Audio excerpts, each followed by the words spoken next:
नमस्कार दोस्तों, मैं मानस गुप्ता आप सभी का स्वागत करता हूं अपने YouTube channel the versatile mentor पे। कैसे हैं आप सभी?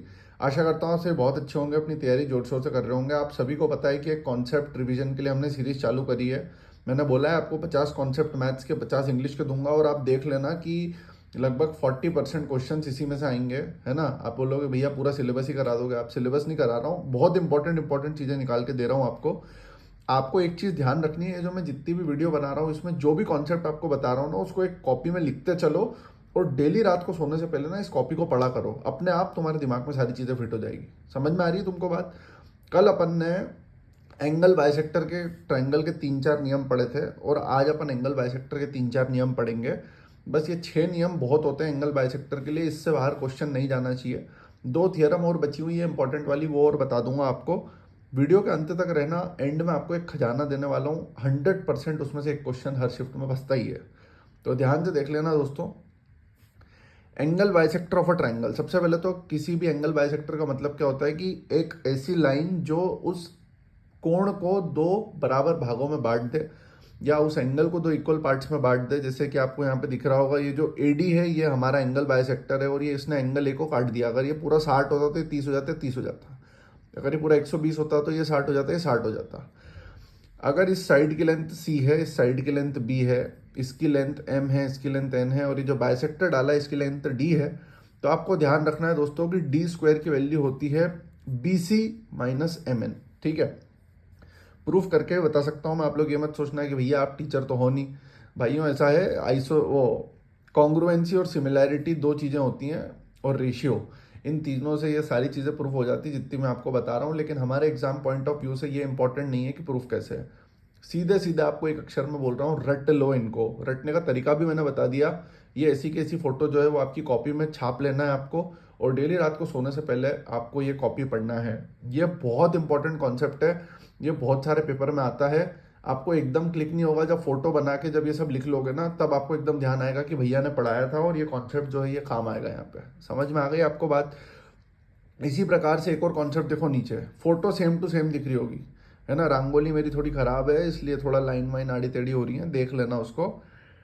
ये जो ट्रायंगल है इसमें एडी वापस एंगल बाइसेक्टर है, उसकी लेंथ डी दी हुई है। तो इसमें क्या होता है, एक रेशियो का फॉर्मूला लगता है।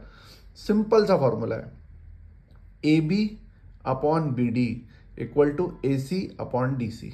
ये लिखा हुआ है मैंने, ए बी के अपॉन में बी डी और ए सी के अपॉन में सी डी। क्योंकि ये दोनों एक्चुअल में क्या होता है ना, दोनों ट्रायंगल जो है वो सिमिलर ट्रायंगल हो जाते हैं, और उस कारण से रेशियो का इसमें एस एस वो सिमिलैरिटी रूल होते हैं ना, एस एस ट्रिपल एस, उससे क्या होता है यहाँ पे रेशियो का वो लग जाता है। By C P C T congruency में होता है वो। तो आपको ये सब में पढ़ने की जरूरत नहीं है, आपको इतना सिंपल सा फंडा समझ में आ गया होगा। अब जो बच्चा पहली बार इसको देख रहा है, कमजोर बच्चा, उसको समझ में नहीं आएगा। तो एक काम करना, मैंने ए से बाइसेक्टर खींचा है, आप 2 ट्रायंगल और बनाओ। एक में बी से बाइसेक्टर खींच के फॉर्मूला लिख के बताओ मेरे को, एक में सी से बाइसेक्टर खींच के फॉर्मूला लिख के बताओ। कोई ना कोई कमेंट करके जरूर मेरे को बताएगा कि बी से अगर बाइसेक्टर खींचेंगे तो क्या फॉर्मूला आएगा, और अगर हम सी एंगल, मतलब समझ गए ना। जैसे ये फोटो एक और बना लो, एक की जगह बी लिख दोगे आप, तो बी से बाइसेक्टर डल जाएगा, तो फिर क्या फॉर्मूला होगा। तो बहुत सिंपल है, और आपको ये सब लिखना है अपनी कॉपी में, क्योंकि बहुत इंपॉर्टेंट है।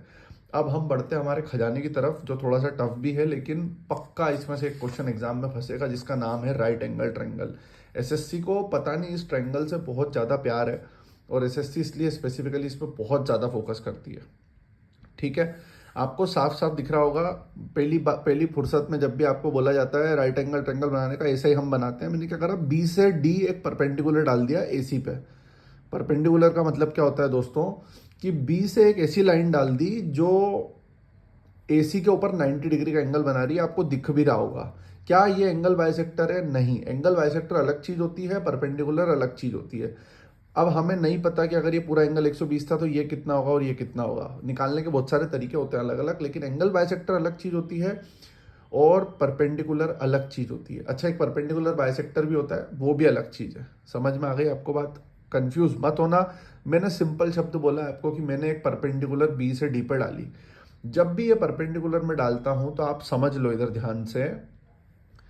आपको इसमें सबसे पहले बड़े ट्रायंगल में दिख रहा होगा परपेंडिकुलर ए बी और बेस बी सी, और एक और बड़े ट्रायंगल में एक और परपेंडिकुलर दिख रहा होगा, बी डी परपेंडिकुलर, और बेस अब हो गया ए सी, क्योंकि बेस वो बन जाएगा। तो आप देखोगे तो ट्रायंगल का एरिया तो सेम ही होता है, प्रूफ करवा रहा हूँ आपको। Half into base into height होता है, बचपन में पढ़ा होगा। तो हाफ इंटू बेस हो जाएगा BC, हाइट हो जाएगी ये। इस केस में हाइट आपकी ये हो जाएगी और बेस ही हो जाएगा। उससे ये पहला फॉर्मूला आ गया, परपेंडिकुलर इंटू बेस मतलब BD into AC, perpendicular into base मतलब AB इंटू BC। ये फॉर्मूला आ गया आपका। समझ में आ गई आपको बात? बहुत इंपॉर्टेंट फॉर्मूला है। इसी से ये दो फॉर्मूले भी आए हैं। तो आपको ये दो फॉर्मूले मैं नहीं समझाऊंगा, आपको करना है, ठीक है। BD square equal to AD into CD, बहुत इंपॉर्टेंट फॉर्मूला दोस्तों, बहुत ज़्यादा इंपॉर्टेंट फॉर्मूला। ये एक्चुअल में आता है हमारा किससे, BD के अपॉन में CD आ जाएगा, AD के अपॉन में BD आ जाएगा। वो वही मैंने जो अभी बताया, आपको सीधे रटना है। BD का जो स्क्वायर होता है दोस्तों, वो ये इंटू ये, सिंपल सा हिसाब है कि ये बहुत ज़्यादा पूछा जाता है। मैं आपको बता देता हूँ भाइयों, ये ना, ये जो मैंने बताया ना भी आपको, ये दोनों ये बहुत पूछता है SSC, बहुत ज़्यादा, ठीक है। तो ध्यान रख लेना इस चीज़ का। एक और नया फंडा SSCI पूछ रहा है, 1/BD का स्क्वायर इक्वल टू 1/AB का स्क्वायर प्लस 1/BC का स्क्वायर। समझ में आ गई आपको बात? अगर आपको AB और BC की वैल्यू पता है तो आप सीधे सीधे BD की वैल्यू निकाल लोगे इस तरीके से। इन दोनों में क्या होगा ना, आपको वैल्यूज चाहिए होंगी अलग अलग दूसरी चीज़ों की भी। लेकिन अगर आपको सीधे बोल दिया उसने कि एक ट्रायंगल है जिसकी हाइपोटेनियस 3 है, ये सॉरी, जिसका परपेंडिकुलर 3 है, ये 4 है, तो ऑटोमेटिकली हाइपोटेनियस तो 5 हो जाएगा। कहाँ से? पाइथागोरस ट्रिपलेट आपको याद कराई है मैंने कैलकुलेशन वाली वीडियो में, वहाँ से। तो उससे ये फॉर्मूला आपको आ गया। समझ में आ गई बात?